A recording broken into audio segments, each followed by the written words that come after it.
Hello dear friends, once again welcome everyone and myself JATIN. We are going to continue some questions about food chain and footwear. In this video we are discuss two questions. First of all is the shortcut of the footwear and second is the biomagnification या फिर biological magnification. First of all we explain the footwear. What is the footwear? Living organisms depend on each other for their food requirement. Living organism है वो एक दूसरे पर dependent है, एक दूसरे पर आधारित है अपने खाद्य ज़रूरतों के लिए, खुराक के लिए. And form a food chain, और इसलिए वो अपने एक के दूसरे पर, दूसरे का तीसरे पर जो आधार है उस आधार को लेकर वो अपने लिए एक फूड चेन ऑब्टेन करते हैं. Among the various ecosystem, each one is having defined food chain. हर एक इकोसिस्टम के पास अपनी एक फूड चेन होती है. The topic enter relationship between the animals in nature cannot be explained as a simple chain only. दूसरी बात यह है कि टॉपिक लेवल जो हमने देखा, एनर्जी फ्लो हमने देखा, यहाँ पर जो हमने इकोसिस्टम्स की बात कही थी वो इकोसिस्टम नेचर के अंदर जो है topic enter relationship between the animals in the nature. Nature के अंदर एनिमल्स की जो रिलेशनशिप है उस रिलेशनशिप को, इंटर रिलेशनशिप को between the animals and the nature can not be explain in the simple chain. कोई एक सिंपल चेन को लेकर जो हमने एग्जाम्पल में जैसे कि बताया था आपको, इन फॉरेस्ट के अंदर सबसे पहले ग्रीन प्लांट पर डिपेंड्स है डियर और डियर पर डिपेंड्स है टाइगर. इतनी छोटी सी कोई सिंपल चेन नहीं होती. The length and the complexity of the food chain very greatly. यहाँ पर जो हमें नेचर के अंदर देखने को मिलती है वो फूड चेन के अंदर लेंथ भी ज़्यादा होती है और साथ में कॉम्प्लेक्सिटी भी बहुत ज़्यादा देखने को मिलती है. Each organism is generally eaten by the two or more other kinds of the organism which in turn are the eaten by the several other organisms. यहाँ पर ऐसा देखने को मिला है कि ईच ऑर्गेनिजम्स के अंदर जनरली जो खुराक खाई जाती है वो खुराक खाने वाले दो या दो से भी बहुत ज़्यादा अधिक काइंड ऑफ ऑर्गेनिजम्स हो सकती हैं which in turn are eaten by the several other organisms, जो इसी तरह से दूसरे ऑर्गेनिजम्स हैं इसका खुराक के वे पर इस्तेमाल करते हैं.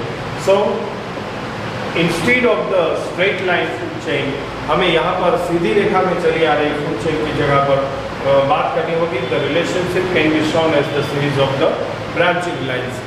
इसके बदले हमें शाखायुक्त ब्रांचिंग लाइन सीरीज की बात करनी होगी. और जब हम बात करेंगे ऐसे ब्रांचिंग लाइन फूड चेन की तो इसे हम कहेंगे food web.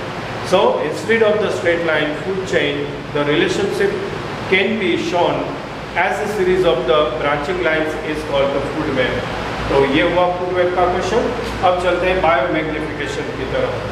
Living organisms depends on each other for their food requirement and form the food chain.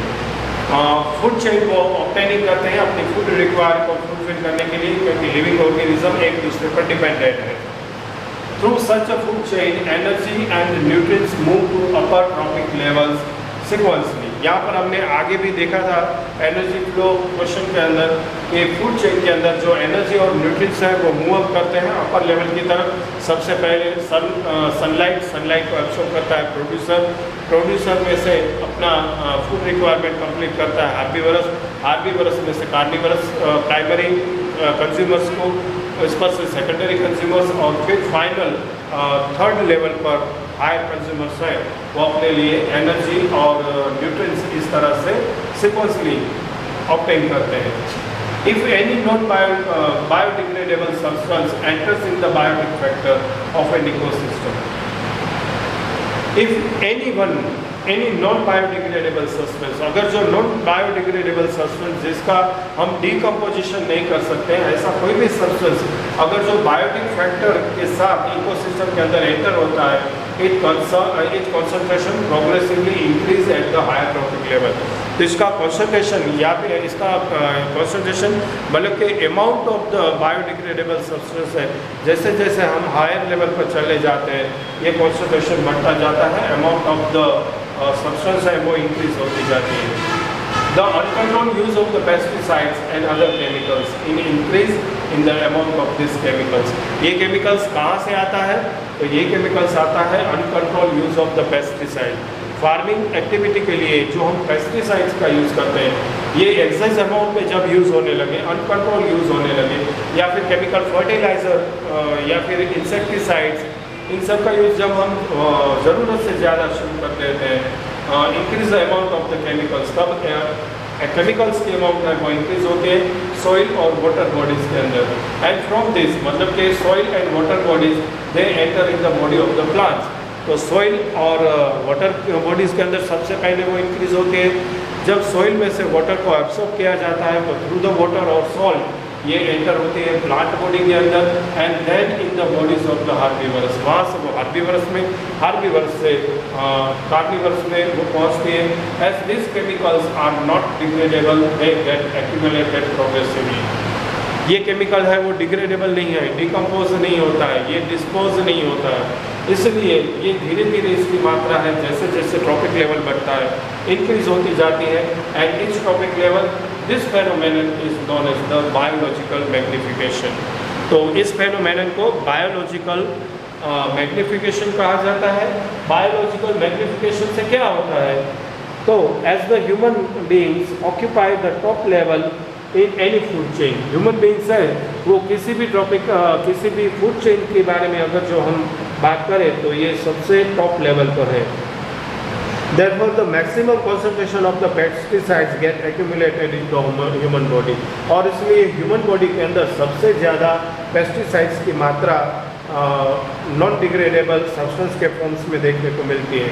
Therefore, though the increase of the crop production we use such chemicals, we need to control their use. और इसीलिए हमें अपनी farming activity के दौरान ऐसे chemicals जो हम as a pesticide, insecticide या केमिकल फर्टिलाइजर्स के फॉर्म्स में इस्तेमाल करते हैं, इसका हमें बहुत ही समझदारी पूर्वक, विवेकपूर्वक उपयोग करना ज़रूरी है.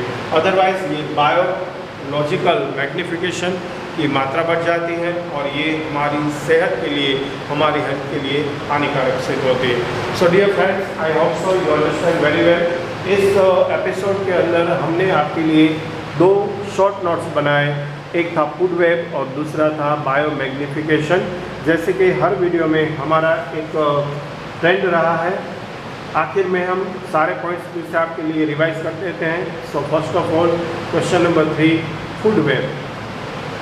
Living organisms depends on each other for their food requirement and form a food chain. Among the various ecosystem, each one is having definite food chain. The trophic interrelationship between animals in nature cannot be explained as a simple chain only. The length and the complexity of the food chain vary greatly. Each organism is generally eaten by 2 or more other kinds of the organisms, which in turn are eaten by several other organisms. So, instead of a straight line food chain, the relationship can be shown as a series of the branching lines is called the food web. Okay, now question number 4, biomagnification. Living organisms depend on each other for their food requirement and forms a food chain. Through such food chain, energy and nutrients move to upper trophic levels sequentially. If any non-biodegradable substances enters in a biotic factor of an ecosystem, its concentrations progressively increase at higher trophic level. The uncontrolled use of the pesticides and other chemicals increase the amount of these chemicals in the soil and water bodies. From soils and water bodies, they enters in the body of the plants and then in the bodies of the herbivorous to carnivorous. As these chemicals are not degradable, they get accumulated progressively at each trophic level, and this phenomenon is known as the biological magnification. As the human beings occupy the top level in any food chain, the maximum concentration of the pesticides get accumulated in human body, and therefore though for the increase of the crop production, we use such chemicals. We need to control their uses. Okay, I hope so you understand very well. ये दोनों question अच्छी तरह से आपको करने हैं। Next video में next topic को स्टार्ट कर रहे हैं और ये टॉपिक है ozone layer and how it gets depleted, और किस तरह से इसका प्रिवेंशन किया जाए इसकी डिस्कस करेंगे हम नेक्स्ट टॉपिक के साथ। तब तक के लिए आपका बहुत बहुत धन्यवाद।